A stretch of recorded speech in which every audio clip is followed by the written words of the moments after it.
Sa ngalan ng Ama, at ng Anak, at ng Espiritu Santo. O Diyos ko, ikinalulungkot ko ng buong puso ang pagkakasala ko sa iyo. Kinasusuklaman ko ang lahat ng aking mga kasalanan dahil sa takot sa iyong makatarungang hatol, ngunit higit sa lahat, dahil ito'y nakakasakit sa iyong kalooban, Diyos na walang hanggan ang kabutihan at nararapat na ibigin ng walang katapusan.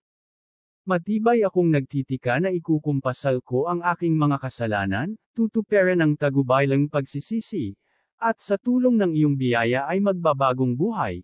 Kinikilala po namin ang paibig mong walang hanggan, bilang sukli sa iyong kabutihan sa amin, lagi naming sisikapin na ang lahat ng aming ginagawa'y makalulugod sa iyo, Amen, sa ngalan ng Ama, at ng Anak, at ng Espiritu Santo.